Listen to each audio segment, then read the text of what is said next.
We'll do one more of these for now.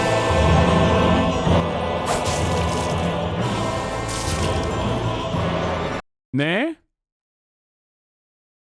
Salatayı getirirsen yerim, evet. Am I crazy? Why is it so loud?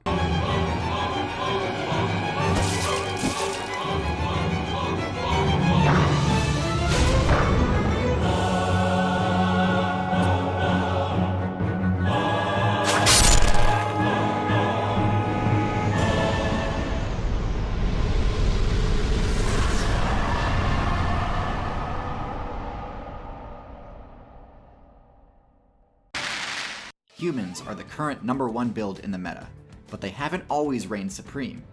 In fact, at first they were one of the least powerful builds in the meta, and it took several buffs, refinements, and tweaks before the human became even remotely threatening within its home server of Africa. So today, we're going to break down all the different variations of the human build throughout the history of Outside and discuss their unique traits, stats, and abilities, with the hope of demonstrating why some of these skill tree choices worked, while others couldn't compete.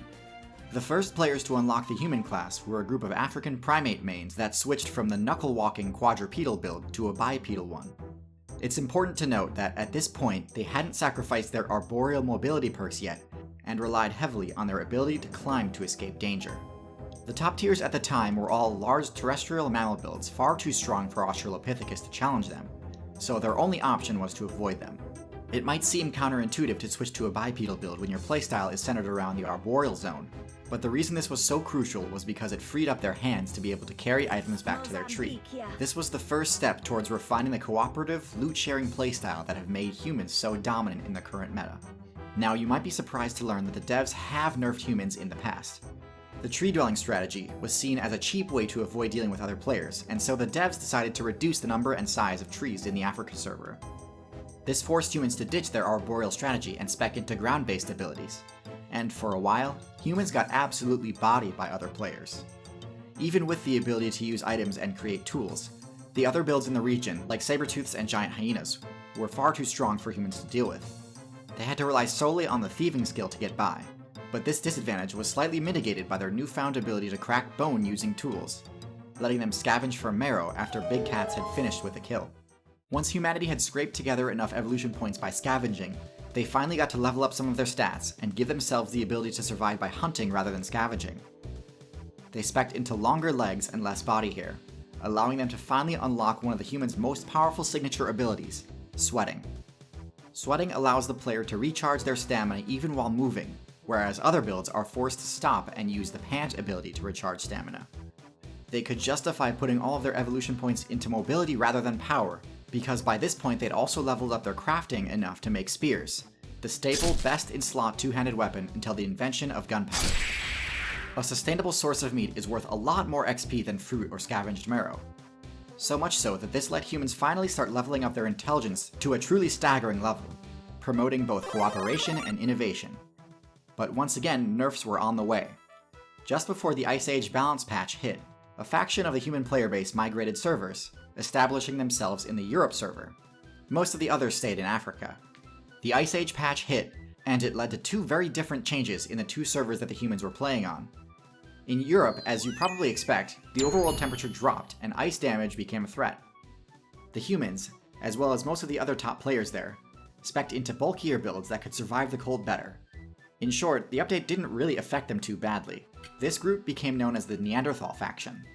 The humans that remained in Africa, now known as the Sapiens faction, faced a much worse update. Ironically, during the Ice Age, Africa got hotter and drier. The large herbivores humans had such a good matchup against all left, and the human player base in Africa was reduced to the brink of extinction, with player counts below 10,000. They survived by leveling up their fishing skill, scavenging for shellfish and other low XP sources, as they too made their escape from Africa. When they finally escaped Africa, they were finally back in a server that they could thrive in, but they had competition. Neanderthals had the highest stats of any human build in history. They had bigger brains, more girthy bodies, stronger muscles, just undeniably a more viable build compared to Sapiens. So by this point I'm guessing you're wondering, well, if Neanderthals were more powerful, why is it that eventually the Neanderthals lost the faction war to the Sapiens? It turns out that their physical superiority was actually their downfall. Neanderthals and sapiens had a very different hunting strategy when it comes to taking down large herbivores. Neanderthals had the strength to defeat them with melee combat, and had the defense and HP to be able to take a hit or two even from some of the Ice Age's strongest herbivore builds.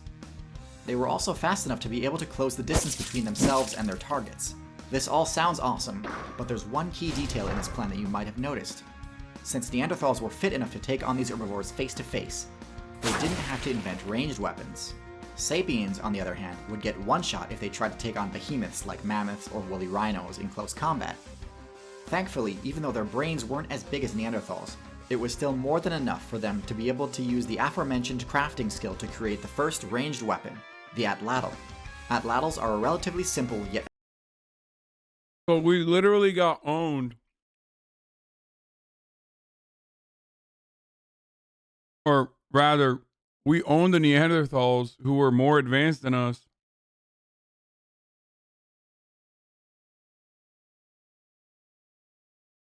Who suffered from success. We are the Dex build. Bro, is this the fucking 3-hour... We're the Dex build. Item. Well, no, they are the Dex build. They had the Dex and stamina. And fucking vitality.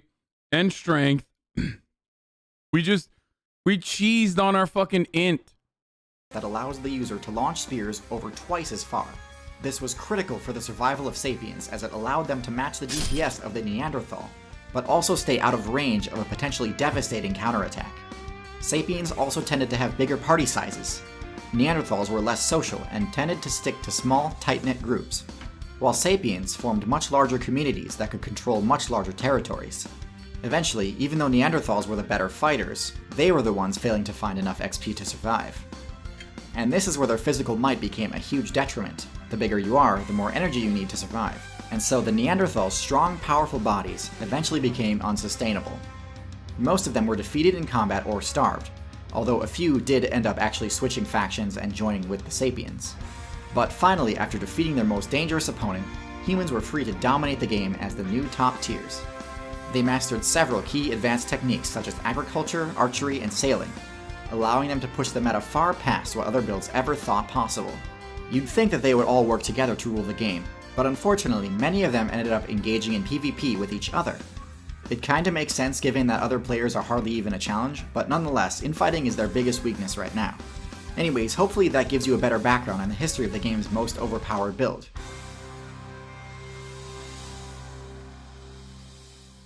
Oh, by the way, I bet many of you noticed the incredible footage of ancient hominids that I used in this video. This footage is from a brand new documentary